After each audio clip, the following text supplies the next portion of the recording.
Good morning.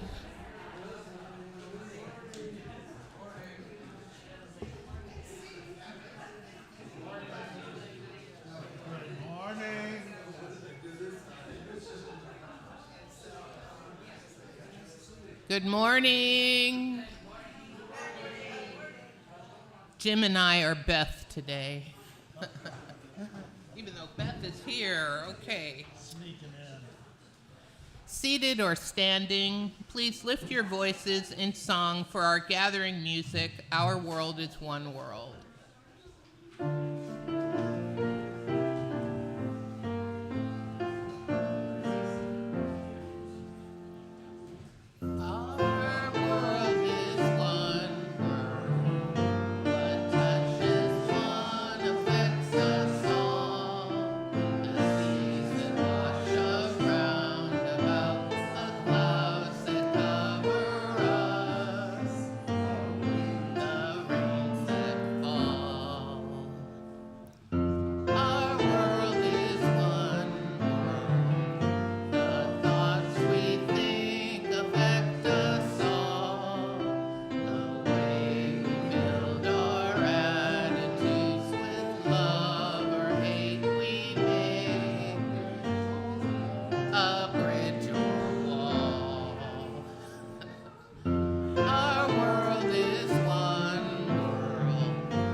Indeed, we are one.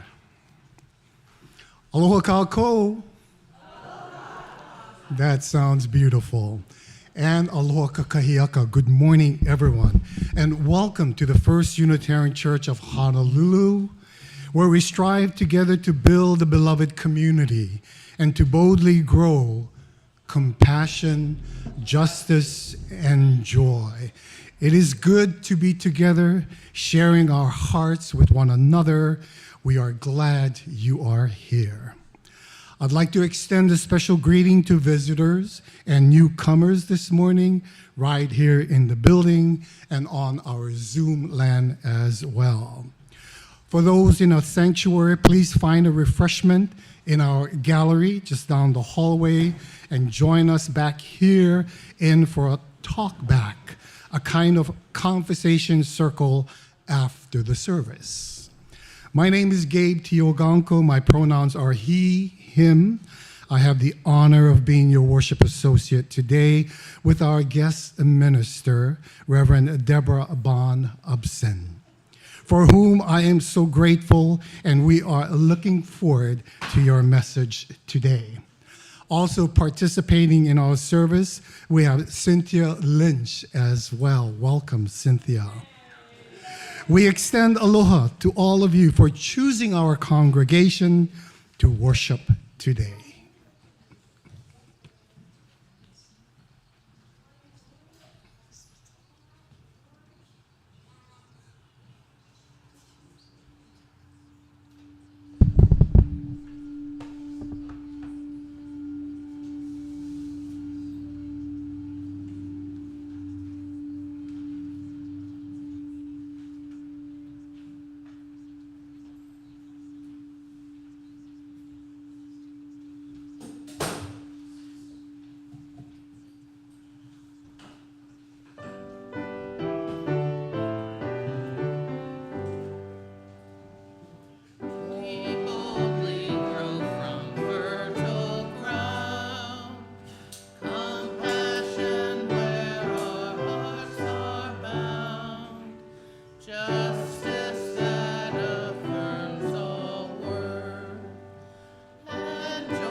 Together now, beloved friends, gathered now in this one place, both linked by electronic means and sitting now in this shared space. Together we bring ourselves, our energy, our love and hope, our fears and anger, our concern, our strengths, our wisdom, and our scope. Together now we look around, we mark this moment, we ease regrets for disappointments, failures, losses, with resolution, not forgets. Together, seeking prized and new ways of learning, guiding, sharing, loving, thinking, being, doing, insights, knowledge, faith, and caring. Together now, let us remember, for love of all, justice for each, we keep the flame, fan the ember, bringing peace within our reach.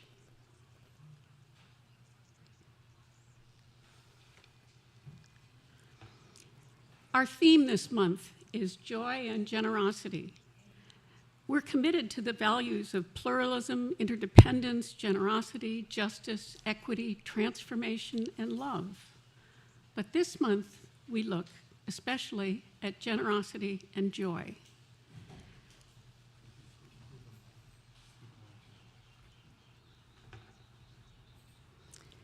Have you noticed that joy comes from being generous, or that being joyful makes generosity flow? That lovely flow of joyful generosity is sublime. Yet daily, it seems, we wake to actions which shock and distress us. We have trusted our Constitution. We have counted on checks and balances of our three branches of government. But for some of us, our trust is wounded, even broken. Are we safe? Are those we love safe? Are the vulnerable safe? When we see a threat to safety and trust, fear and anger may surge. Anger or fear may divide us from others. Can we avoid the isolation of fear and anger? Can we see the threats, feel them, yet get clear about the necessary steps? Remember to notice the miracle of life, of nature, of each other, and channel our feelings with knowledge and skills to mitigate effectively. If we cannot feel compassion for those who differ, if we cannot find ways to communicate constructively with love, if we cannot be radically generous, even to those who threaten our values, we may not be able to achieve a lasting, loving peace. But through all this, how do we maintain that lovely, nurturing flow of generosity and joy for ourselves and others when we believe values of justice, law, and equity are being disrespected? Let's work for answers, models, and inspiration together. After the service today, those who wish will gather in a circle to share ideas, needs, and fears, strategies, and solutions. Let us rise to the challenge of our humanity. Let us joyfully share today and all days. Our values in our country are inextricably bound always, now more than ever. But I never really liked the Star-Spangled Banner. I thought, why not America the Beautiful, written by Catherine Lee Bates? Why a song about bombs standing for our country? But then I heard John Batiste fill the song with heart and joy. He is one generous soul. Let's hear it. The Star-Spangled Banner, performed by John Batiste. To honor America and perform our national anthem, please welcome 7-time Grammy Award-winning artist and composer, New Orleans' own, the maestro, John Batiste.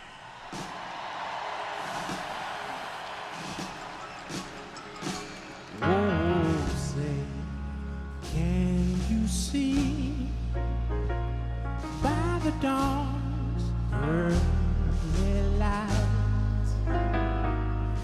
so proudly we hailed at the twilight's last gleaming, whose broad stripes and bright stars through the perilous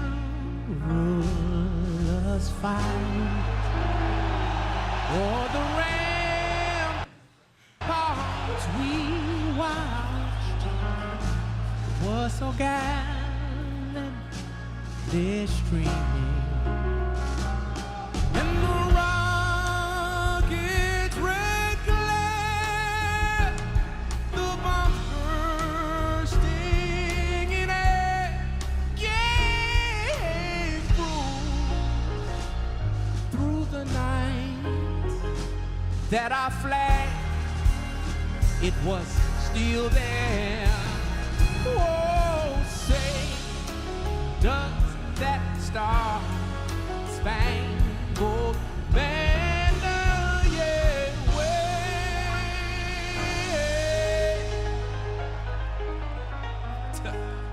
for the land of the free, or the land of the free, or the land of the free, and the home of the brave.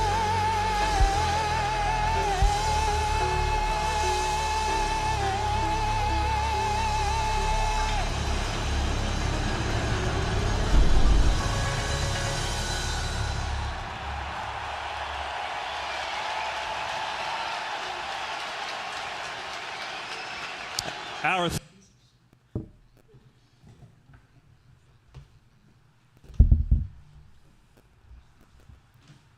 Seated or standing, please lift your voices in song for our hymn of the month, Spirit of Life.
I think that has to be one of my favorite hymns, and I think you all agree. The Book of Life is a deep and ancient tradition. Throughout human history, communities of faith and understanding have witnessed together the ways that their shared lives or experience marked and remembered. And this community book of life is open to all who enters this place. In it, we invite you to share a joy or a concern or an experience affecting you or the shared community. And if writing is something you're not comfortable with, you can always speak with the minister or with the day's associate before the service begins on what you wish to be shared. At any point during our sharing, you may signal a greeter to light a candle of joy or sorrow on the Book of Life altar, or you can as well approach yourself and lit one of the candles yourself. And if you need a compassionate person to listen to what's troubling your heart, please go to our church website to contact the care team. The care team includes Martina Queeth, Carla Allison, Nancy Schultz, and Lorraine Fay. And if listening need you have involves grief, please speak with Catherine Graham and our minister in the pulpit. Some of the concerns being shared with us today: Phil Morris, a longtime church member and board treasurer and Planned Parenthood and board member, died yesterday in Marin County, California, with his stepdaughter Robin by his side. Rest in peace, Phil. And this was offered by Catherine. Other concerns, someone wrote here, my most heartfelt companion died suddenly last week, very difficult. He was a sailor and loved the ocean. When I went to the ocean and it took my heaviness and blew it out to be free again.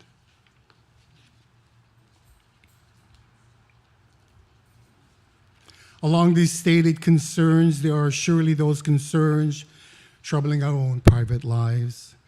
So as my hand passes over the congregation, you are invited to speak a word, a name, or a thought about your concern that may be held here by all of us now, or hold it close in your heart in silence.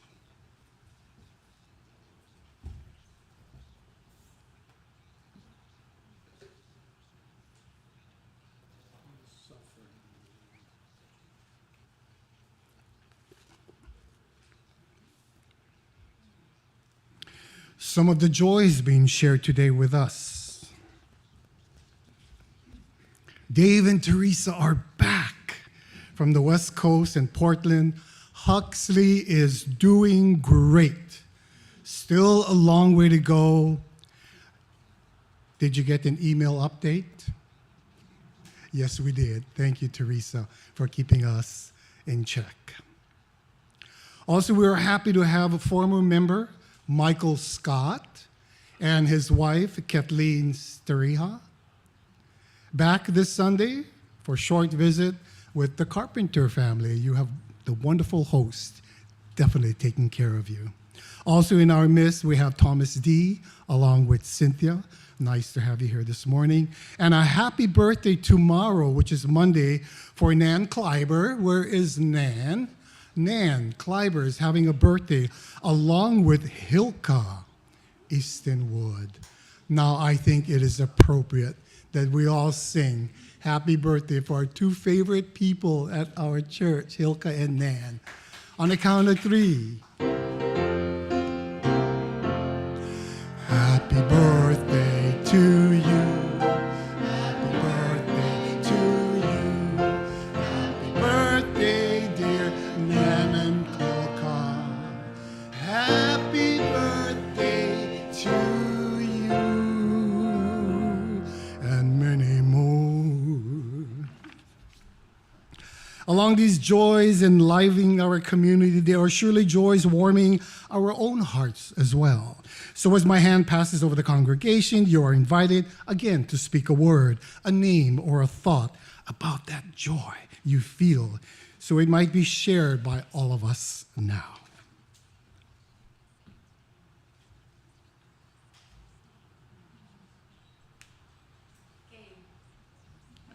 Deborah.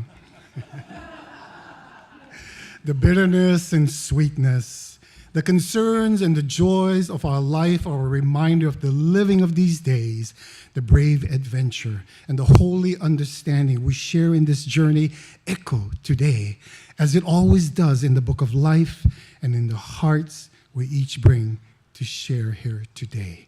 And may it always be so.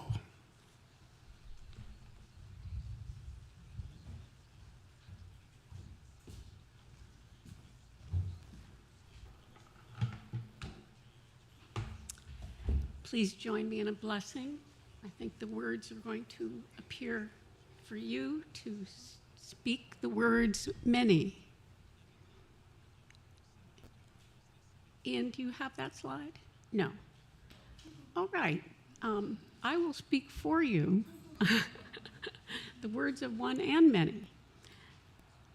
May the molecules in me and the molecules in you and the molecules in these chairs continue their constant dance as we sense our interconnectedness with all. May we respect the diversity of even those who do not share our values. May we channel energy, committed research, learning, transforming our understandings to find commonalities. May we embody our values with kindness, transparency, and grace. May the beauty of our vibrant, life-affirming values prove irresistible to others. Amen. Now, we're going to have a little golden meditation vacation. Please get comfortable in your chairs and close your eyes if you wish. Become comfortable in our molecularly dancing chairs, feet flat on the floor, hands easy in our laps, face loose, heart open.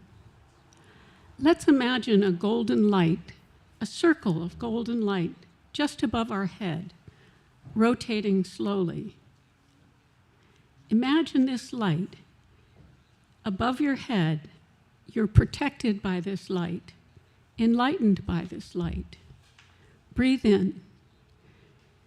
Breathe out. Feel the breath on your philtrum. Imagine the ring of light larger than your head, above your head, rotating slowly, encircling you as it slowly descends. Feel the light circling your head, your shoulders, your body as you sit, bringing golden light and slight warmth to your body as it descends over you.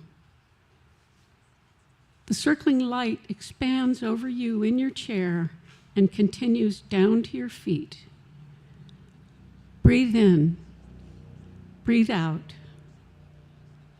Imagine the light settling around your feet, now turning upward and ascending, circling your legs, moving up your torso, your shoulders, your neck, your head.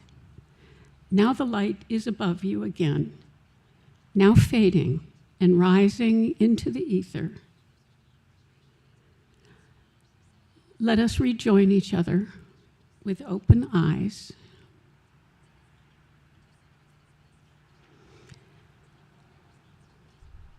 As we do the work of living our values in trying times, we will need to develop complex ways to collaborate with each other.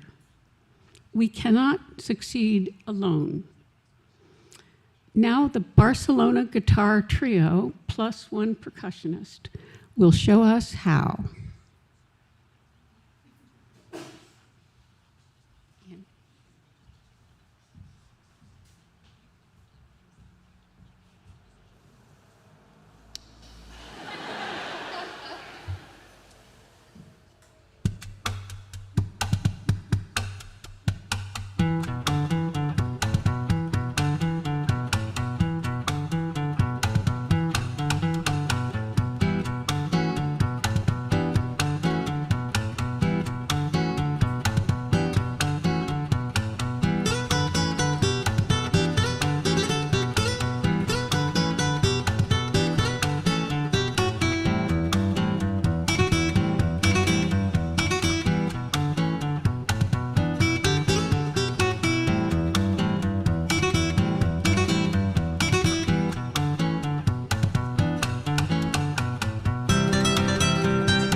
So this is our responsive reading. And the slides will come up, yes? Listening is not an act of the ear. Listening is an act of the heart. In these times when so much speaks, outrage, anger, disillusionment. Rage is a constant cry. Derision has found its voice. The despair of the fair and faithful speakers fast and often. The whisper of despair grows into a keening lament. Open our hearts to the real fears of those who have known hate, because they are our guides to its insidious expansiveness. Open our memories to those ancestors of our spirits who were love seekers, peacemakers, truth guiders, system questioners, and listen because Listening is an act of our hearts. do not ignore the soul pain of the ones who move through the hardest nights, who face and the denial of their rights and discretion of their humanity. Do not forget those who too dispossessed of language, of mastery, of the countless forms of life, who do not count humanity as their family, and yet who are within our larger circle of interdependence. Open our hearts to the true threats that many feel. Open our minds to the anguish of those who need accompaniment. Open our memories to those who came before us and taught us how to create new forms of love out of the old worn patterns. And listen, because Listening is an act of our hearts. Listening is an act of our hearts.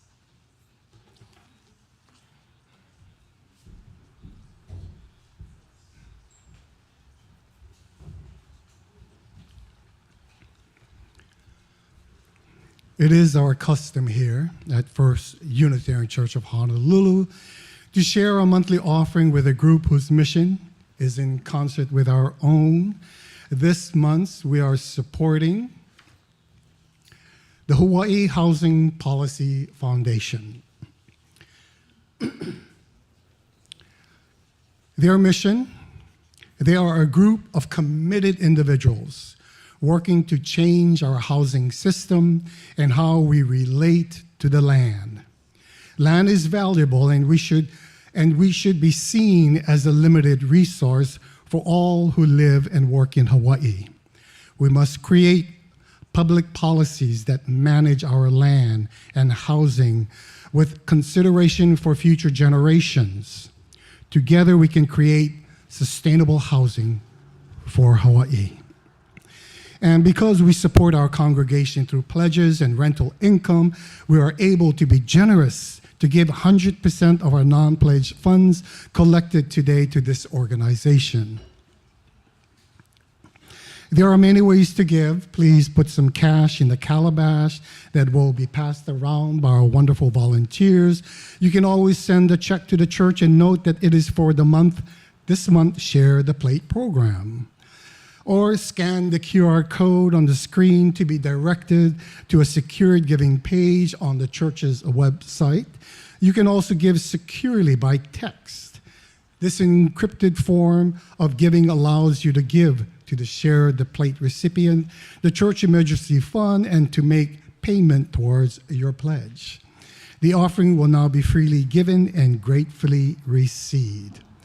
And while we're going to the motion, let me remind you also, and with generosity and joy, Deborah spent yesterday baking shortbread cookies for us.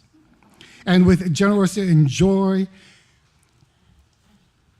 BJ and Liz will now serve you your choice of shortbread. It's JoJo's mint chocolate or your almond biscotti. Please share your blessings and enjoy your blessings as well.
Your gifts help sustain this ministry of this church within these walls and without, as we build a beloved community. Thank you for your generosity. Mahalo.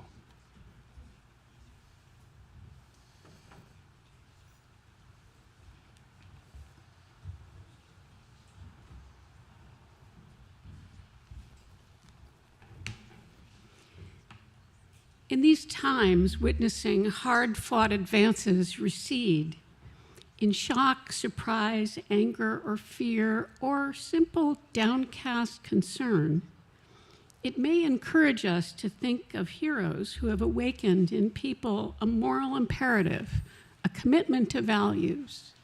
So this past week, I read about so many people through time who have brought people together and built these values. I'm going to read a list of 23 names of some of these religious and social justice leaders, and if any of them are not familiar, I've printed out a little 4-page sheet with a little summary of each leader's contribution that you can get if you come to the talkback after the service.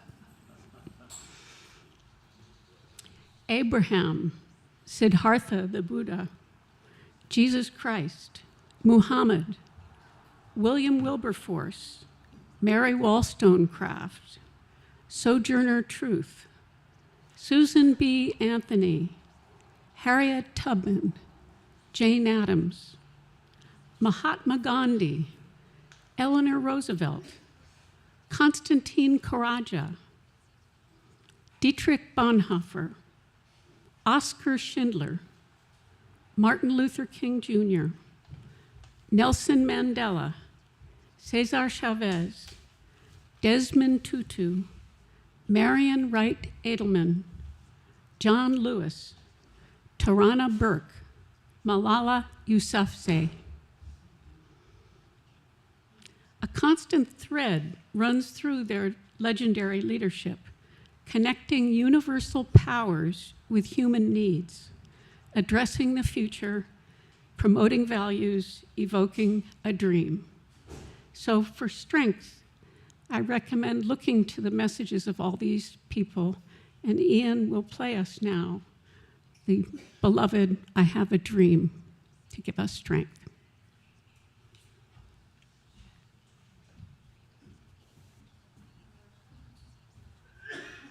I have the pleasure to present to you Dr. Martin Luther King, Jr.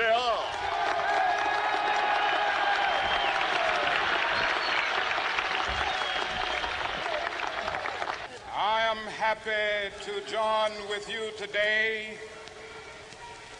in what will go down in history as the greatest demonstration for freedom in the history of our nation.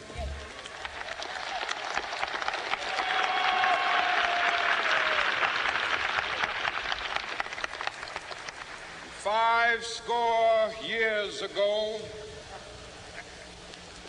a great American in whose symbolic shadow we stand today, signed the Emancipation Proclamation. This momentous decree came as a great beacon light of hope to millions of Negro slaves who had been seared in the flames of withering injustice. It came as a joyous daybreak to end the long night of their captivity. But 100 years later, the Negro still is not free. 100 years later, the life of the Negro is still sadly crippled by the manacles of segregation and the chains of discrimination. 100 years later, the Negro lives on a lonely island of poverty. I have a dream that one day this nation will rise up and live out the true meaning of its creed. We hold these truths to be self-evident, that all men are created equal.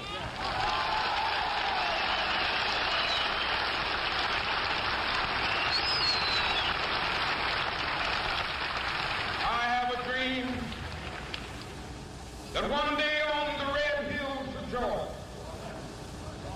sons of former slaves and the sons of former slave owners will they be able to sit down together at the table of brotherhood.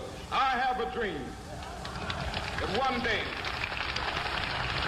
even the state of Mississippi, a state sweltering with the heat of injustice, sweltering with the heat of oppression, will be transformed into an oasis of freedom and justice. I have a dream.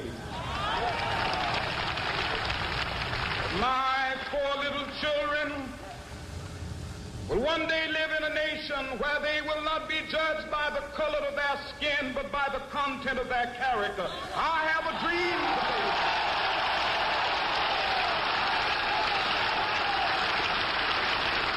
I have a dream that one day, down in Alabama, with its vicious racists, with its governor having his lips dripping with the words of interposition and nullification. One day right there in Alabama, little black boys and black girls will be able to join hands with little white boys and white girls as sisters and brothers. I have a dream today.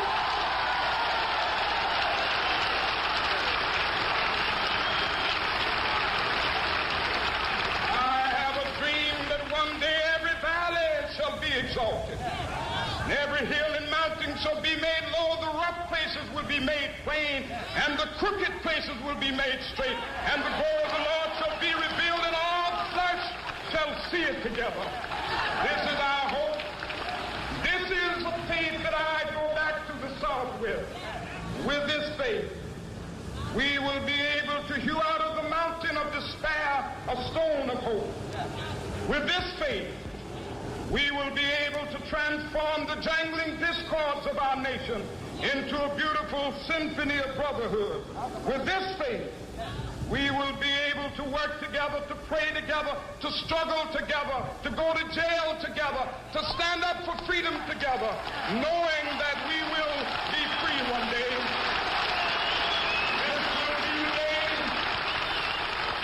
This will be the day when all of God's children will be able to sing with new meaning, my country, tears of thee. Sweet land of liberty, of thee I sing. Land where my fathers died, land of the pilgrim's pride. From every mountainside, let freedom ring. And if America is to be a great nation, this must become true. And so let freedom ring. From the prodigious hilltops of New Hampshire, let freedom ring. From the mighty mountains of New York, Let freedom ring from the heightening Alleghenies of Pennsylvania. Let freedom ring from the snow-capped Rockies of Colorado. Let freedom ring from the curvaceous slopes of California. But not only that, let freedom ring from Stone Mountain of Georgia. Let freedom ring from Lookout Mountain of Tennessee. Let freedom ring from every hill and molehill of Mississippi, from every mountainside. Let freedom ring in Whitney Capital. When we allow freedom ring, when we let it ring from every village and every hamlet, from every state and every city, we will be able to speed up that day when all of God's children, black men and white men, Jews and Gentiles, Protestants and Catholics, will be able to join hands and sing in the words of the old Negro spiritual, free at last, thank God Almighty, we are free at last.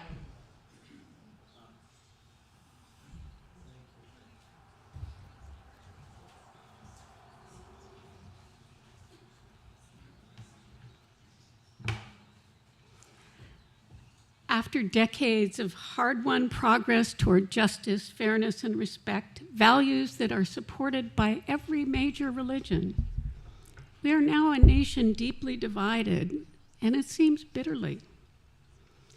Firing, threatening, dismantling actions have exceeded my expectations. Have you been shocked? How could I not have seen the enormity coming? Given how media works, we tend to hear from folks who think like us. The algorithms used to trace and discern patterns and attitudes then are taken and information is directed toward us to bring desired outcomes, skewing our communications. It can be like we are talking to ourselves too much, reinforcing positions instead of really hearing other views.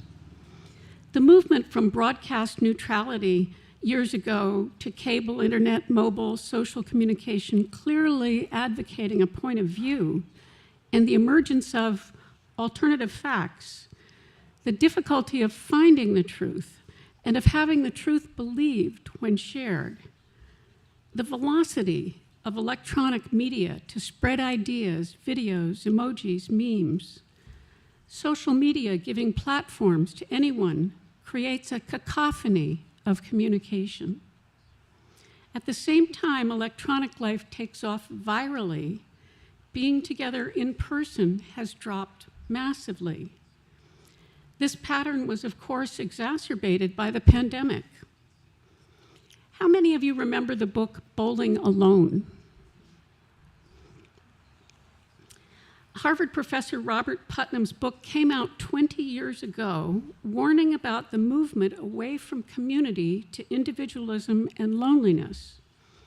A couple of years ago, my small Quaker college, Swarthmore, hosted an online meeting with Putnam.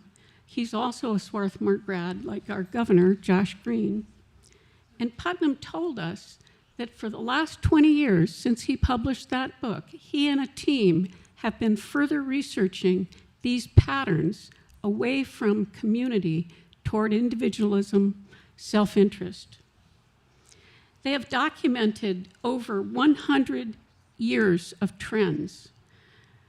They've been working out of a concern for our country, wanting to give us this information to help us, to help each other, because those who do not learn history are doomed to repeat it. The new book that summarizes all of this is called Upswing: How Did America Come Together a Century Ago, and How Can We Do It Again?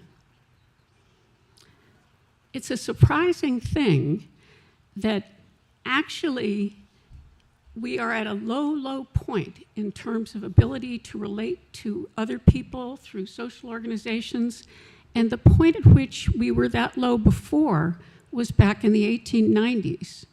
And actually, the point at which Martin Luther King gave that speech, we were at the height of our social connectedness. even though we were fighting and we knew we did not have many of the rights we needed for black people, for women, for poor people, we were more together at that time. Today, America has reached historic levels of political polarization, economic inequality, social isolation, and cultural self-centeredness. Ian, could you show that slide? There. How did we get here? We can go on to the next slide. The last time there was this kind of disconnect was around 1890. If you look at this graph, I know the writing is too small for you to see. The headline is Political Comity versus Polarization. Comity means bipartisan cooperative work. So if we look to the first part of the trend line, as you look at it, we're looking at 1890. There's a very, very low level of comity. People were not working together. There was a great deal of polarization. And somehow, from 1890 coming up to the 1950s, the Eisenhower administration was the time when there was the most cooperation between people of different views. There are many different indexes that these data people and political science people have taken together to create these graphs. And it's amazing to look at them because we're going to look at 4 dimensions of society, and all 4 have roughly the same trend that has taken us to this very dark place. But we hope has clues for how to rise out of it. Could we see the next slide? Economic equality. Again, economic inequality was at its worst in 1915. And today, this graph only goes to 2020, and actually if it continued, it would be down so that the trend line would be all the way down to the bottom as it was back then. That is what has happened with our economic equality, one of the factors that affects how we're getting along with each other. Could you go to the next slide, Ian? Social cohesion. This is a measure of trust. How many people are getting married, starting a family? How many people are buying a home? How many people are joining a church? How many people are joining a club? How many people go to events in their community? These factors were very low in 1890, and they continued to come up. And that point at which we saw Martin Luther King, we actually were at a high point of trust and clubs and people joining things. And then it began dropping around 1970, and now this chart again ends around 2020. It has continued to drop yet further down. So social cohesion is further down. Next slide. Cultural solidarity. How much are we focused on self-interest, social Darwinism? The fittest will make it, versus take care of everyone, the social gospel movement. Responsibility for all grew, but by around 1970, it veered toward worry about self, worry about one's own family, and went down, and again, we are at the bottom. Next slide, please. Here, we've taken all 4 trend lines and superimposed them. Amazing that these major dynamics in our society would all follow this path, and that we are here dealing with it now. This is called the I, we, I continuum. It was all about I, it became about we, now it's back to I. How do we move back to we?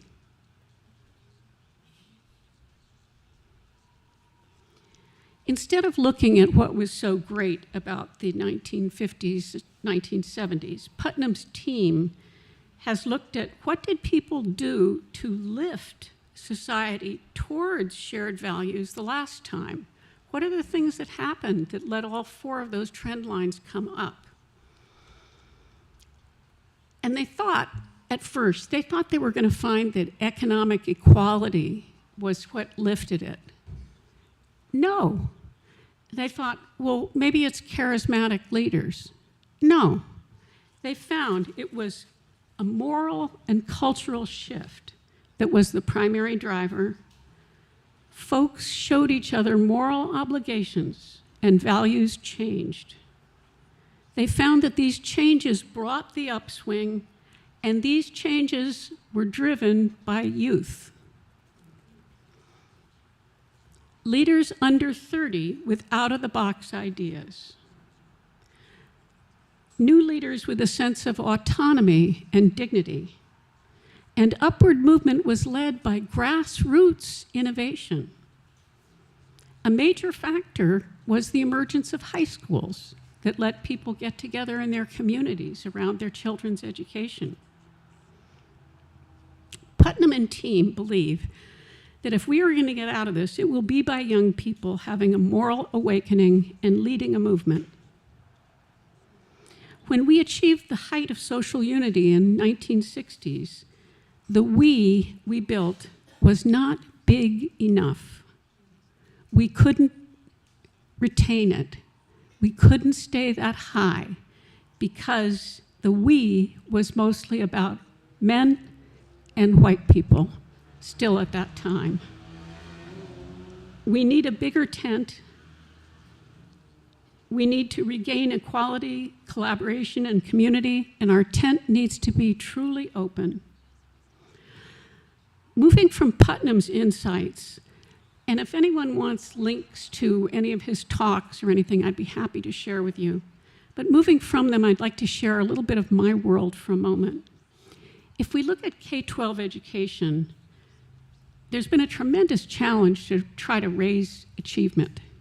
There are many things blocking it. But over the past decade, there has been a big increase in districts adopting SEL.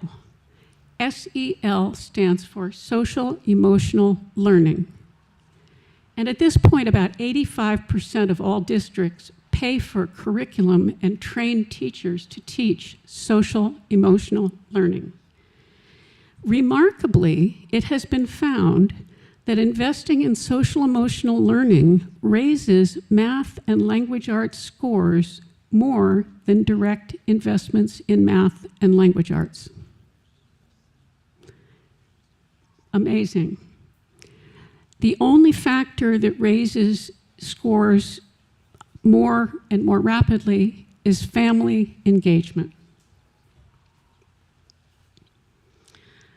In working with teachers and family engagement leaders in schools this year, I've heard that SEL is working pretty well with the kids, but they go home and the parents' behavior undoes progress. Parents may not understand shared values, dignity, respect, group caring. School staff have been encouraging us at PPS, Parents for Public Schools, a group I work with, to develop new workshops in social emotional adult learning. Cynthia and Tom and I may work with this with their Interfaith Alliance. But perhaps you are sensing the major challenge as I am. How will a moral imperative emerge that will grip the people and lift us all? Of the human heroes, some of those names we read and passed out, one particularly powerful story comes from Dietrich Bonhoeffer. He was a German Lutheran theologian and pastor. He died in prison at 39 for resisting Hitler 2 weeks before the end of the war. His theology grew through his life, and throughout, he was very centered on Christ and saw Christ as the ultimate revelation of God's nature and will. He also, as the time went on, found that his life was based on the principle that the church has a responsibility to bring the secular world to the values of Christ. Secondly, he saw that there were two types of grace, cheap grace and costly grace. Grace is a concept that encompasses God's favor, love, and assistance to humanity. Cheap grace is grace without repentance or personal transformation, forgiveness, without requiring a change in behavior. Grace cheaply sold. Costly grace demands a person's life, requires seeking, asking, and knocking, gives a person the only true life, and is a discipleship to Jesus Christ. Bonhoeffer's story grabs me and others. His choices I look at and think of myself, and though I don't myself think of myself in terms of discipleship to Jesus Christ, I do think in terms of discipleship to our shared values. In my life, the refrain, "Who does it serve?" is a constant reminder. We serve our values. In that spirit, Bonhoeffer's example causes me to think, what should I do? What should my church do to ensure the life of our values, including safety and welfare of the vulnerable and persistence of our democratic government? Bringing us back to here and now, we are so lucky to be here. We have each other. We have a denomination with hundreds of years of experience inspiring, caring, and protecting. We have this church, a beautiful building in a lovely environment, convenient. Our church members are uncommonly caring, talented, informed, and committed. To share in this beloved community is a rare opportunity for our own spiritual and social well-being. Moreover, we are blessed together to have a rare capacity to support healthy change our nation needs. For all this, I am very grateful for the opportunity to share with you here today. Mahalo nui loa.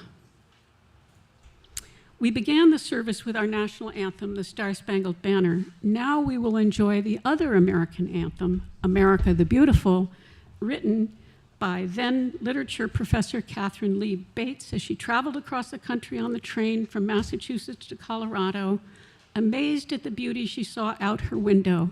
Her 1893 poem was later set to music in 1910. Long an active Republican, Bates broke with the party in 1924 due to their opposition to the League of Nations. She said, "I cannot bear their betrayal of Wilson and their rejection of the League of Nations, our one hope of peace on earth." Thinking of herself as a global citizen, Bates decried the American policy of isolationism. Now we will hear her song two ways.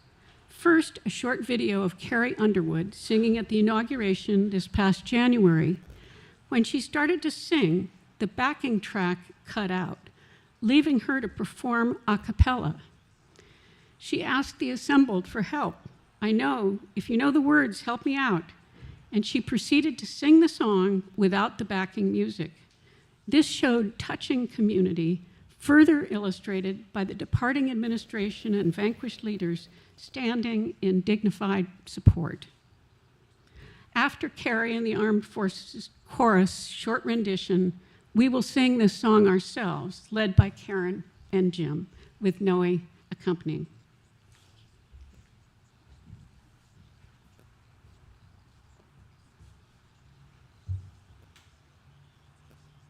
Words, help me out here.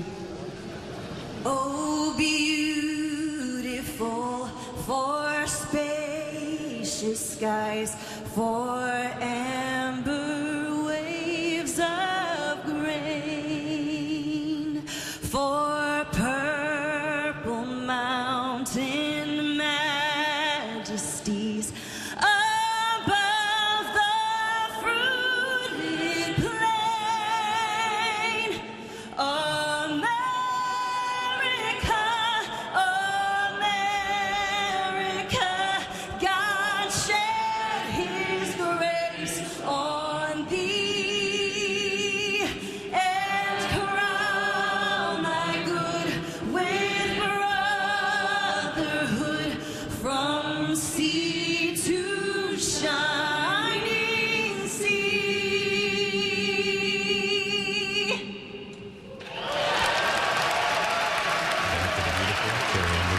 benediction is next.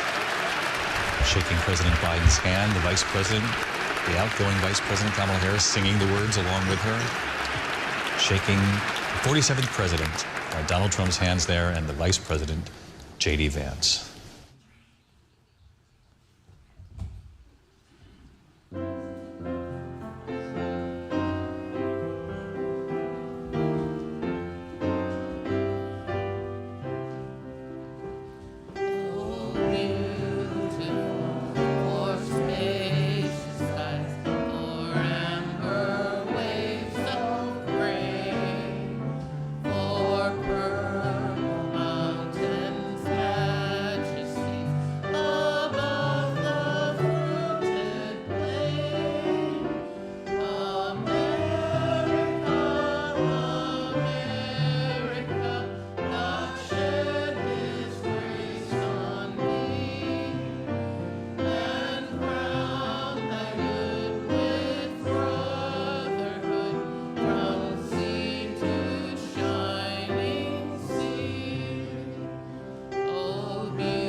Before we sing our song of peace, I'd like to bring your attention to one very important announcement I'll share with you this morning. We are happy to confirm that our church does have a minister search team, and we have already met 3 times. At the direction of the board, using the budget approved by the congregation, we are searching for a half-time credentialed contract minister who will provide meaningful Sunday services and help us work on the areas identified by the Hope for Us process. Our job advertisement is live on the UU Minister applicant portal. Thus far, while no one has applied, we are encouraged that there have been a trickle of interest. Over the past year, we have struggled with the reality that we are a much smaller congregation with fewer children. And during this period, we have gradually accepted that our needs and resources have changed and are making the transition to half-time ministry. What does the congregation hope the minister will focus on in the next ministry partnership? We are putting together a survey to get input from the congregation. We would like to build on the momentum of honest discussion and collaborative relationships that have begun to once again take root. Now, each minister, indeed each of us, has unique gifts to share. We're not perfect, and we don't expect a minister to be perfect. While our focus is on reimagining worship and providing both fun and enriching programming, we hope to learn and grow in partnership so that we become better stewards of this remarkable and essential congregation. This congregation is special. You know it, I know it. As a community, we know what is love and to be loved, to have work that matters, and many hands to share that labor. The past few years have been hard, but we are still here. Look around. And we are slowly but surely building a better version of our beloved church indeed. We intend to have frequent informational updates for you. Updates will be announced during the church services, published in our weekly newsletter, and posted on the bulletin board in the foyer. Our team is committed to being as transparent as possible about the process, though there are many parts of our search committee that must remain confidential. We have big shoes to fill, a lot of work, and you are part of that process. So let's lift our spirits as we walk together on this journey.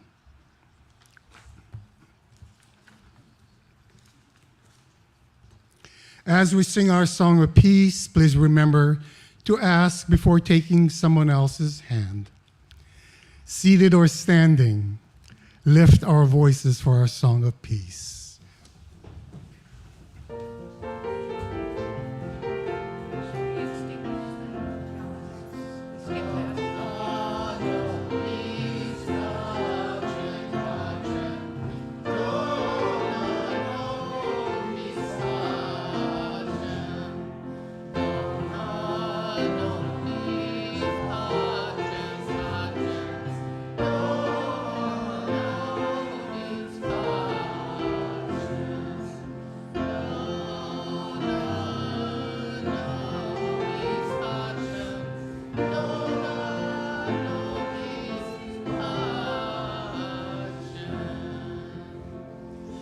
As we extinguish the chalice, Deborah, I'll extinguish the chalice.